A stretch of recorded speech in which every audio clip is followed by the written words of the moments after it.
Creepy Battenberg. Hello my friends, welcome to episode 20 of Scary True Tales.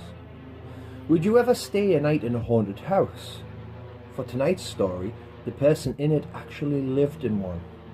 It's time to get yourself comfortable and listen to Scary True Tales.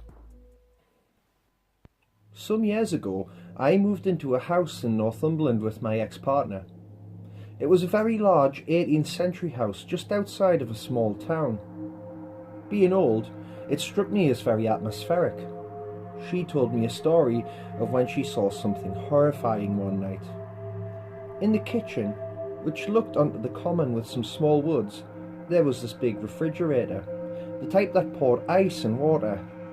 As she was getting a drink this night, she had the feeling she was being watched. Looking out the window, she saw two people hanging from the trees. One was a pretty young woman, the other a middle-aged man. She screamed out and her daughter came running, asking what the problem was. She blurted out that she saw a man and a woman hanging from the trees. She couldn't bear to look out of the window again, but was relieved to hear her daughter say that no one was there. One night, it was getting late, and I decided to go and pour a drink from the same fridge. I was all of a sudden overcome by a feeling of someone watching me. I was certain of it. I had this feeling that if I was to look out the window, I would see exactly what she saw. Not wanting to, but at the same time being unable to help it, I slowly turned to look. I jumped straight away as I saw a pair of eyes looking right back at me on the other side of the window. My heart was ready to jump out of my chest by the time I heard a loud meow and realised it was our cat Andy. Relieved, but unnerved, I opened the window to let him in and ran back upstairs. My ex and her daughters would often see the face of an old man peering through the window. She would all of a sudden jump and give a shout saying she glimpsed a face at the window. One night, her youngest daughter stayed up late with her friend. We were woken by them running up the stairs screaming. They both jumped into our bed and pulled the covers over themselves. I had to go down and investigate. An old man, they said, was at the window, but thankfully he was gone by the time I got there.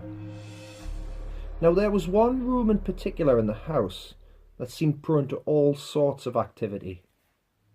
Our neighbours, who lived in a house only 70 or so yards away, used to live in the same house we were in at the time.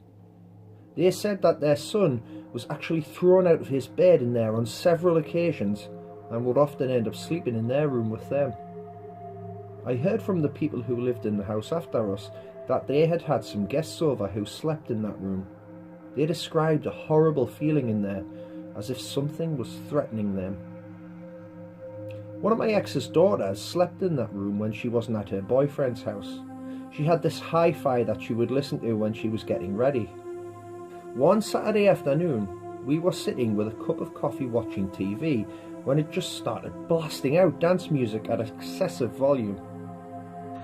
One Saturday we were sitting with a cup of coffee watching TV when it just started blaring out, dance music pouring out of the speakers at excessive volume. I went upstairs and turned it off. I wasn't halfway down when it whacked out again. I went and I turned it off again, and this time it had the good grace to wait until I sat back down. Half frightened and half angry, I went back up and this time unplugged it. I shouted, "That's fucking enough!" to the empty room, but my hairs were standing on end. We would often hear someone walking around upstairs as well when we were the only ones home. Despite all of this, we were actually quite sad to move out as we really loved that house. We didn't miss the ghosts so much though. Hello everyone, it's Uncle Creepy here. I hope you enjoyed tonight's story.